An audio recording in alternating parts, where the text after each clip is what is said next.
মুখ্যমন্ত্ৰী কালিলৈ মাননীয় মুখ্যমন্ত্ৰী ডক্টৰ হিমন্ত বিশ্ব শৰ্মা ডাঙৰীয়াৰ আশীৰ্বাদ যাত্ৰা উপলক্ষে হাৱাজানৰ পৰা বিহপুৰীয়ালৈ এক বিশাল সমদল আমাৰ বিহপুৰীয়াত থকা 209টা বুথৰ পৰা অতি কমেও 300 গৰাকীকৈ আমাৰ ৰাইজে মুখ্যমন্ত্ৰী ডাঙৰীয়াৰ লগত সহযোগ কৰিব।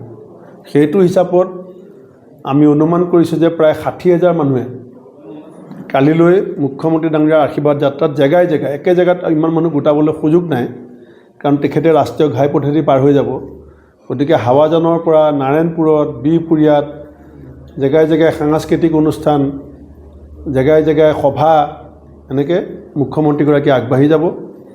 আৰু আমাৰ এই ভোগপুৰৰ ঘৰৰ পৰাও এখন বিশাল বাইক ৰেলী আৰু বিহপুৰীয়া সমষ্টিৰ যিমান ই ৰিক্সা সন্থা আছে সকলোকে আমি কৈছোঁ, যিসকলে বিজেপিৰ ফ্লেগ লগাই পেলাই আমাৰ ভোগপুৰৰ ঘৰৰ ওচৰলৈ আহিব, তেওঁলোককো আমি ভোগপুৰৰ পৰা এটা সমদল কৰি মুখ্যমন্ত্ৰীক আদৰিবলৈ যোৱাৰ সিদ্ধান্ত কৰিছোঁ।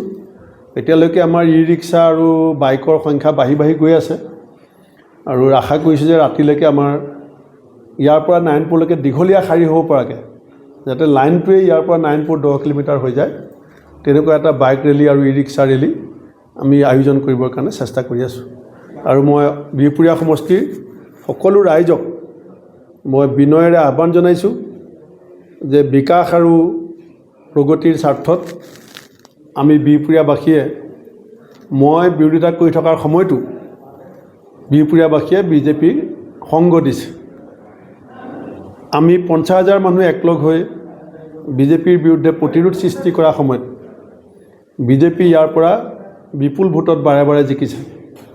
গতিকে এইবাৰ ডক্টৰ হিমন্ত বিশ্ব শৰ্মা পৰৱৰ্তী মুখ্যমন্ত্ৰী হোৱাটো নিশ্চিত আৰু বিজেপি চৰকাৰ 100% নিশ্চিত। আৰু উত্তৰ পূৰ্বাঞ্চলৰ এখনো ৰাজ্যই দিল্লীৰ কেন্দ্ৰীয় চৰকাৰৰ সহায় সহানুভূতি নাপালে আমাৰ প্ৰগতি ত্বৰান্বিত নহয়।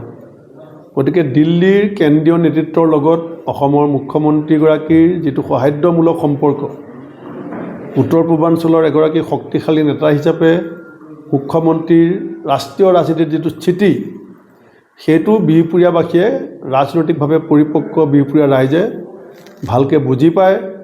আৰু মোৰ বিশ্বাস যে কালিলৈৰ দিনটোত বতৰে আমাক সহায় কৰিব বুলি আশা ৰাখিছোঁ।